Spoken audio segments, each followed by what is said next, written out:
शनिवार व्रत कथा। एक बार संसार में चहुं ओर पूजे जाने वाले नवग्रह एक स्थान पर एकत्र हुए परस्पर विविध प्रकार से वार्तालाप करने लगे। जब बात घूमती हुई उस स्थान पर आ पहुंची कि हम 9 ग्रहों में सबसे बड़ा और सर्वाधिक पूजनीय कौन देव है, तो प्रत्येक ग्रह देवता स्वयं को बड़ा कहने लगा।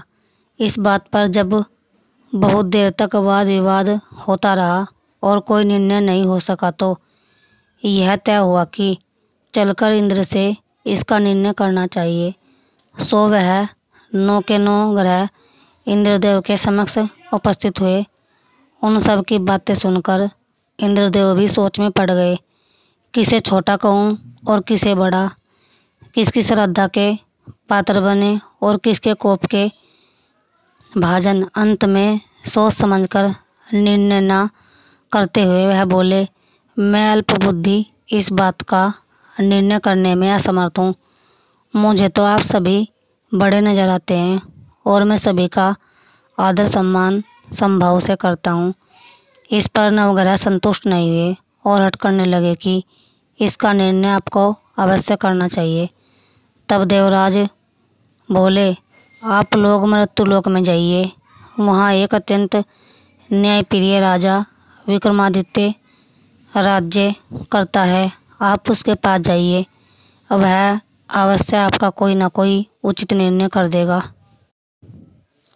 इंद्र से निराश होकर नवग्रह मृत्युलोक में जाने को तत्पर हो गए।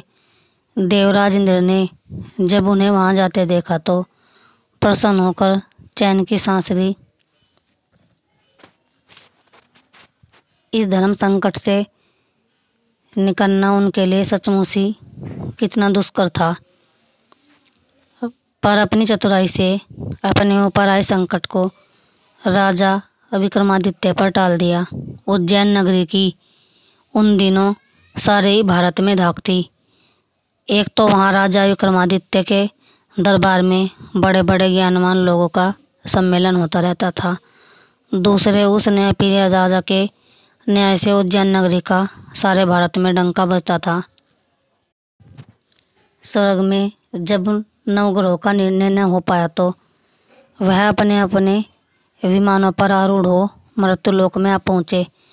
ठीक उस समय जब राजा विक्रमादित्य का दरबार ठसाठस भरा हुआ था, तब नवग्रह वहां जा पहुँचे। नवग्रहों को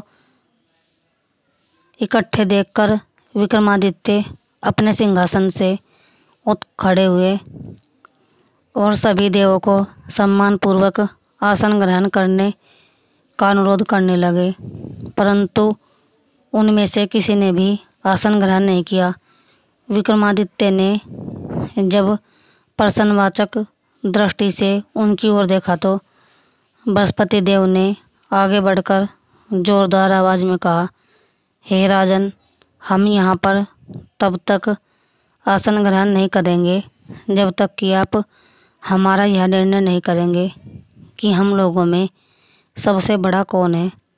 जब राजा अपने ऊपर आए इस धर्म संकट को देखकर पल भर को तो घबरा गया, परंतु शीघ्र ही उसने स्वयं को संभाल लिया।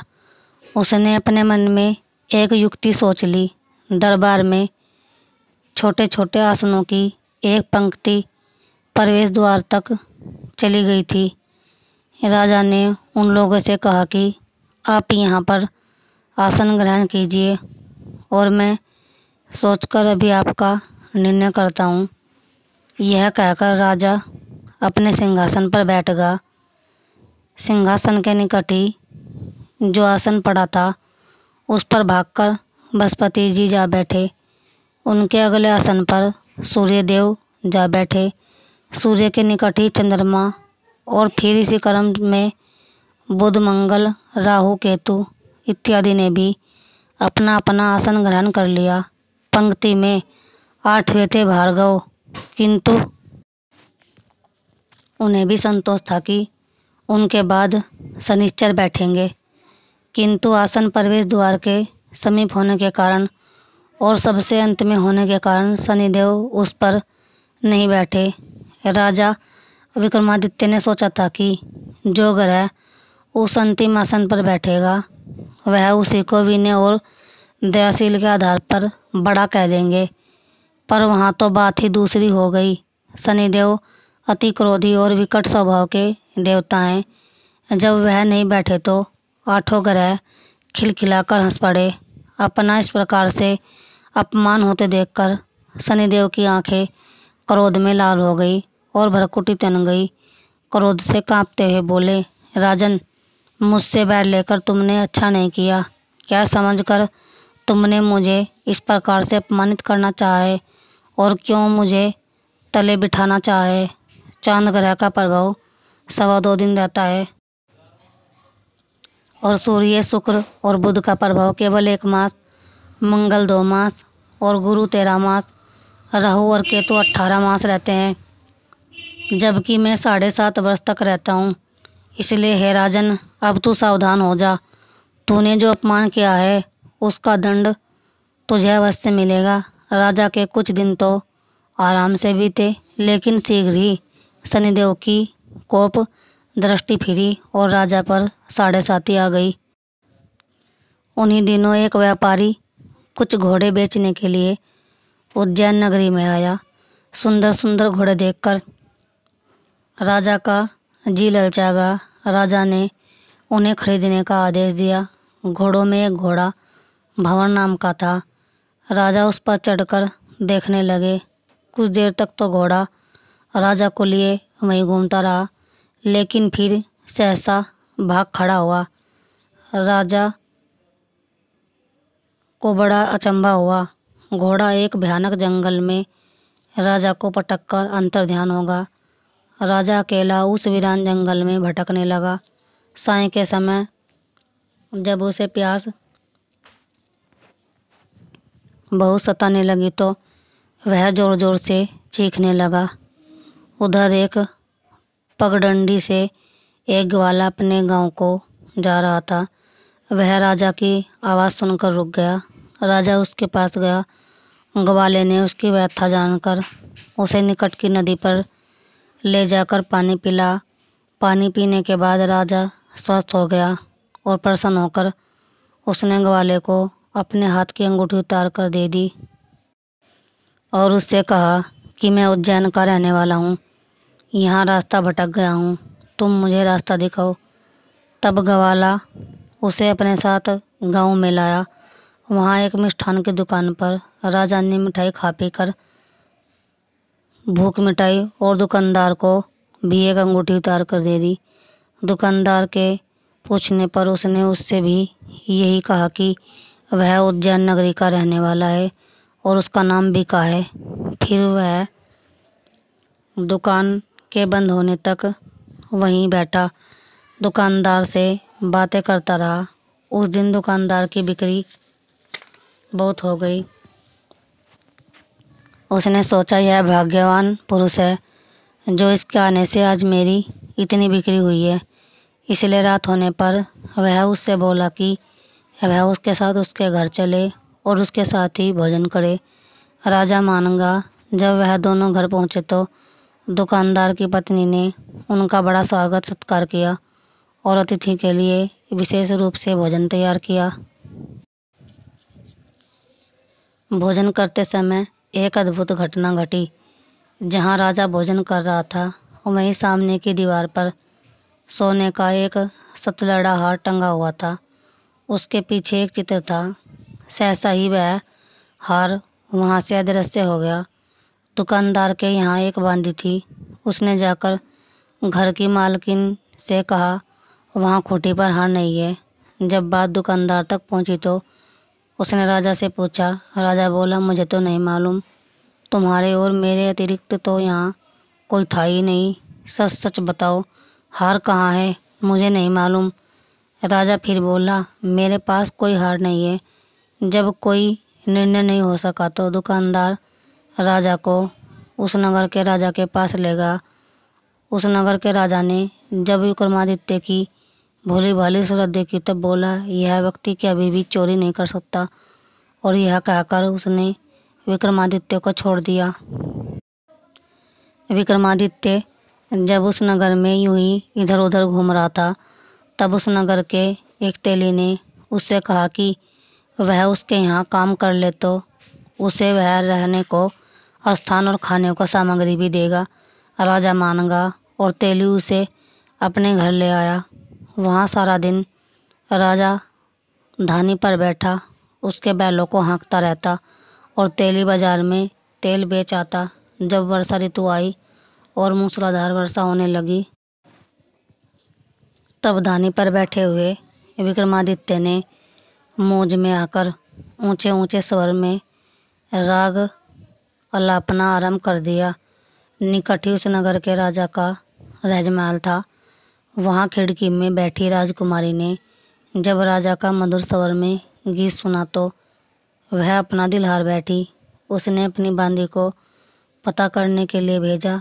बांदी वहाँ राजा को गाते हुए देखकर लौटी तो राजकुमारी से बोली कि वहाँ पर तो कोई अति सुकुमार नवयुवक बैठा मस्ती में आंखें बंद किए गा रहा है। राजकुमारी ने सुना तो उसने अंजल का त्याग कर दिया।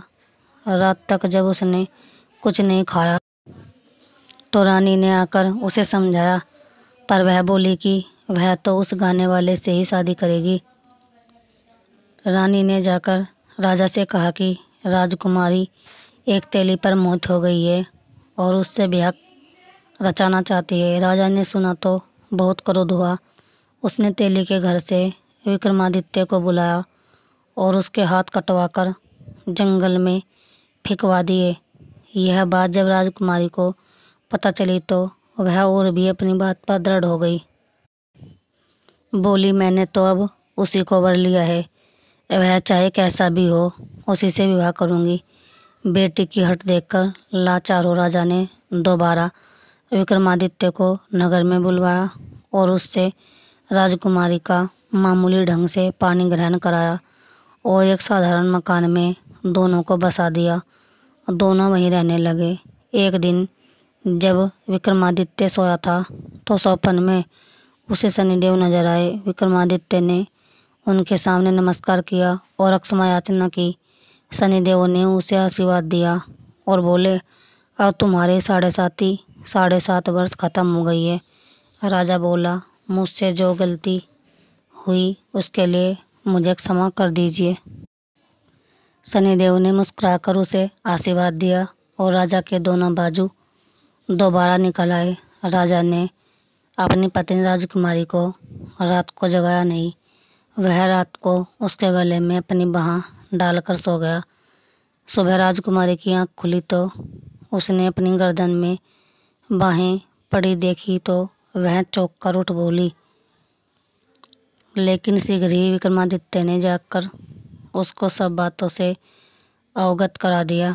जब वहाँ के राजा को यह बात मालूम हुई तो वह भागा भागा आया और उस अपंग को फिर से स्वस्थ देखकर चकित रह गया। उसने भी विक्रमादित्य से यही कहा कि यह सब शनिदेव की ही कृपा का फल है।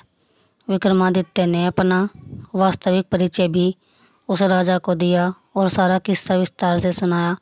सुनते ही राजा विक्रमादित्य के चरणों में गिर गया और क्षमा याचना करने लगा। बस यह खबर शीघ्र ही सारे नगर में फैल गई। दुकानदार को जब यह खबर मिली तो वह भागा भागा आया और विक्रमादित्य के पांव पर लेटने लगा। विक्रमादित्य ने उसे उठाकर आसन पर बिठा और कहा, तुम घर जाकर उसी खूंटी पर देखो, हार टंगा होगा। और सब सच ही दुकानदार ने देखा तो हार खूंटी पर टंगा पाया। फिर विक्रमादित्य ने वहाँ के राजा से विदा मांगी। तब वहाँ के राजा ने हाथी घोड़े और नौकर नौकरानियों के साथ लश्कर समेत विक्रमादित्य को विदा किया। राजा विक्रमादित्य जब राजकुमारी को लेकर अपनी नगरी उज्जैन में लश्कर समेत पहुंचा तो सारी नगरी में उत्साह छा गया। अपने राजमहल में प्रवेश करने से पूर्व विक्रमादित्य ने नवग्रहों की पूजा की और शनिदेव को सर्वोच्च स्थान दिया। साथ ही उसने नगर भर में ढिंढोरा पिटवा दिया कि शनिदेव मनोवांछित फलों को देने वाले हैं और नवग्रहों में सर्वोच्च स्थान रखते हैं। इस प्रकार शनिदेव को मनाकर विक्रमादित्य ने अपने राज्य, यश और कीर्ति को प्राप्त कर लिया। बोले शनिदेव भगवान की जय।